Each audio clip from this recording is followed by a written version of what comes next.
Hello there. Welcome back to Double Scoop. Today I want to be talking about how I watched every Carrie adaptation and rating them out of 5 stars, running through the synopsis, and basically saying if you should watch it or not. I watched every Carrie movie, so you don't have to. I would like to put a spoiler warning and also a trigger warning.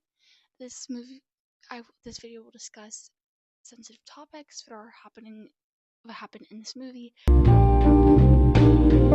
What is Carrie? Carrie is a book written by Stephen King in 1974, which follows a girl named Carrie White, who is bullied as an outcast due to her lack of social and what we consider normal things to know about puberty and also just interactions with other people.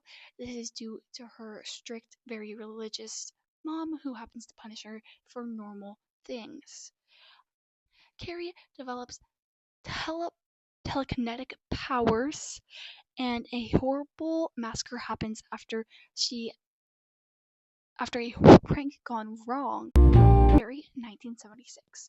This is the first adaptation and also the best. It stars Sissy Spacek, I believe that's how you pronounce that. She got nominated for Best Actress at the Oscars for this performance, and I think it was definitely worth it. The actress who portrays Carrie's mother also got an Oscar nominee, and I think that they both deserve it. They both very much carry the weight of this movie. Sissy is an amazing actress in this movie, and I've not seen anything else in her career, but this definitely proved her chops. She perfectly captures Carrie. She makes her odd, but in a sort of compassion. Like, we understand. We feel bad for her. Not bad in a way that's like, yeah, we understand why she's bullied. Which I'm not saying. Later in this video, there is an example of a movie which makes you dislike Carrie. Watching this, I definitely understood that the cultural impact it's had on media. The iconic scene of the blood spilling over Carrie in her prom dress is iconic, and it had influences on everything from Riverdale to even having a whole Carrie musical. The whole musical, and then having Riverdale having a Carrie musical episode. We also have the cover of Holes Live Through This album cover definitely took inspiration, and it made sense why there are so many remakes and adaptations because this movie is very impactful and very good. I would give it 3.5 stars. We have The Rage, Carrie 2, 1999. Something about 1999? That it was the year for angsty teenage girls in movies. This is set 20 years after the original and follows Carrie's half-sister named Rachel. The character that returns is Sue, who is a guidance counselor now at the high school which her and Carrie used to attend. Finds out she has powers after her best friend dies.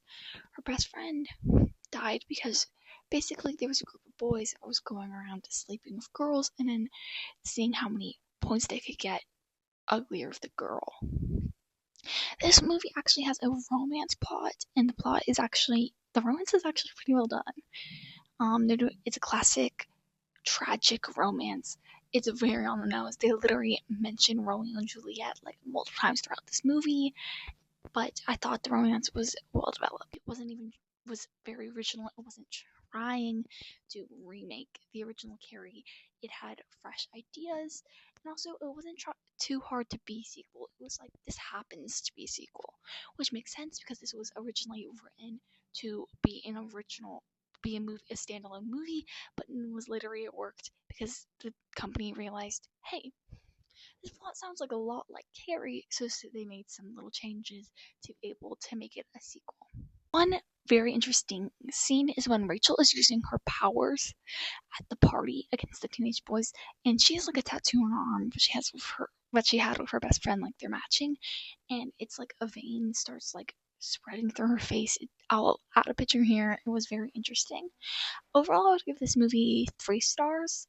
It was not as good as the original, but it was pretty good because it wasn't taking itself too hard and it wasn't trying to be in a copy and paste, which was a breath of fresh air. Because we'll see the other Carrie adaptations, I will complain, but they're very much copy paste. They didn't even try to develop new characters at all, and yeah, the positive energy that I just had for the last two is about to go away. So we have Carrie 2002. This is the longest Carrie adaptation. It's over 2 hours. 2 hours. I wish I could get back. It was made for TV. It's the combination of two episodes of a 2 episode pilot of a failed Carrie TV show. That is why, spoiler, Carrie survives. Sue helps Carrie get out of town, and obviously I was like, I have no idea where they would have gone if the show actually got greenlit for a whole season. Visual effects are really bad. Like, I was laughing out loud sometimes. Like, even compared to the original, where it's like, yeah, it makes sense why the in the 70s, like, the effects weren't that good. I'm like, dang, like, I could get a better green screen than that. I definitely will include photo. Carrie in this movie, she's weird. Like in the original, you can understand why you feel bad for Carrie. This one, she's got a staring problem. Like, she's staring into your soul. It is not admirable. It's not cute. Like, oh, she's just a socially awkward girl. It's like, okay, I understand why the mom thought the devil was in her. Very blonde for once. I was like, okay, she's an actual normal looking girl. Like, she's not a supermodel. Carrie 2002 gets 1.5 stars. Carrie 2013. This one is very much copy and paste of the original popular technology. There was a literal scene in the library where she Googles magical powers. And I'm like, it's 2013, books still existed. And I'm just like, come on. I was also taken off guard by Ansel Elgort. I swear that man's been haunting me since I watched West Side Story. Well, even before that, since I watched Divergent. Julianne Moore plays the mom. She's pretty good. I mean, she's always good at playing crazy characters, like in the show Sirens. She's really good in that. But she's really good at playing some. Is pretty good. She definitely is the one that in an adaptation looked the most like the Carrie in the original. I like the actress. My favorite movie that she's in is The Miseducation of Cameron Post. She's pretty good in that. It just didn't feel as good. I would give this 2.5 stars. It was fine. I watched this immediately after the original, so I was going from like the OG to this one, and I was like, okay, I've seen this before, but it wasn't as good. Those were all the Carrie adaptations that are released, but there's another one planned to come out. This is a TV show with Amazon, which will be created by Mike Fontaine, and I believe overseen by Stephen King. It will be 8 episodes, and maybe I will watch that when that comes out. Thank you for watching. Please like and subscribe if you like this video, and for videos like it, go check out my other content, and I'll see you next time. Bye.